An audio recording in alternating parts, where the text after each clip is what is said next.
Tahukah kalian, pembangunan infrastruktur di Indonesia salah satunya didanai oleh pajak.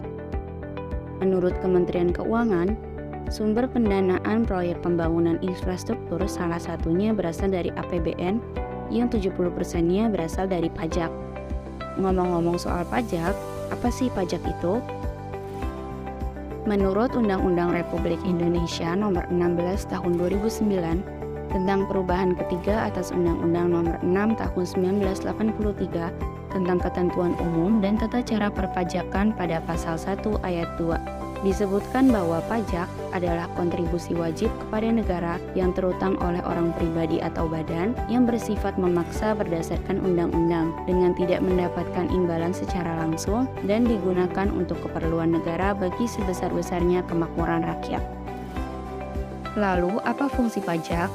Pajak memiliki 4 fungsi. Yang pertama ada fungsi anggaran, yaitu pajak menjadi sumber pendapatan negara yang berfungsi membiayai pengeluaran-pengeluaran negara. Di Indonesia sendiri, pajak merupakan penyumbang pendapatan negara terbesar. Yang kedua, ada fungsi mengatur.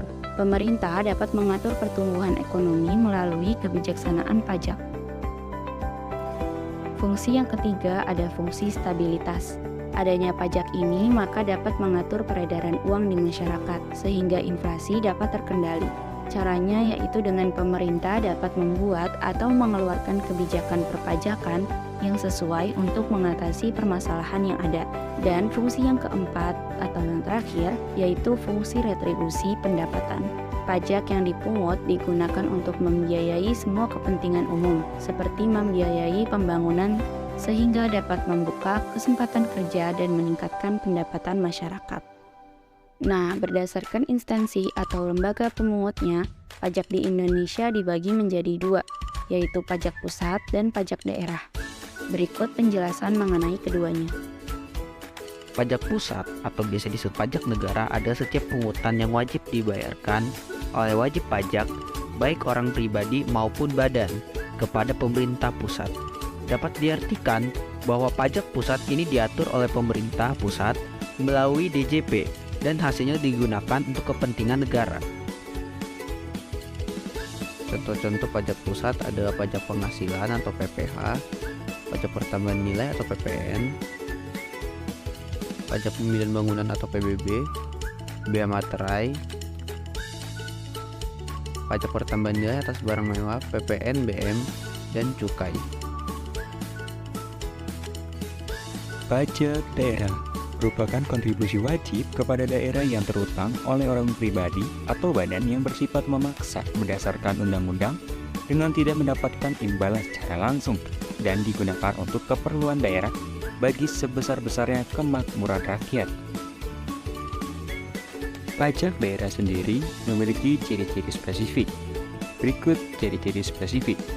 Dan juga pajak daerah memiliki prinsip. Berikut prinsip dari pajak daerah. Pajak daerah dikelompokkan menjadi 2 tingkat, yaitu pada tingkat pertama ada pajak provinsi. Yang pertama ada pajak kendaraan bermotor dan kendaraan di atas air, pajak bea balik nama kendaraan bermotor, dan lain-lain. Pada tingkatan kedua ada pajak kota atau kabupaten. Ada pajak hotel, pajak restoran, pajak hiburan, pajak reklam, dan lain-lain. Nah, pertanyaan yang banyak muncul nih, apakah pajak daerah sama dengan retribusi daerah?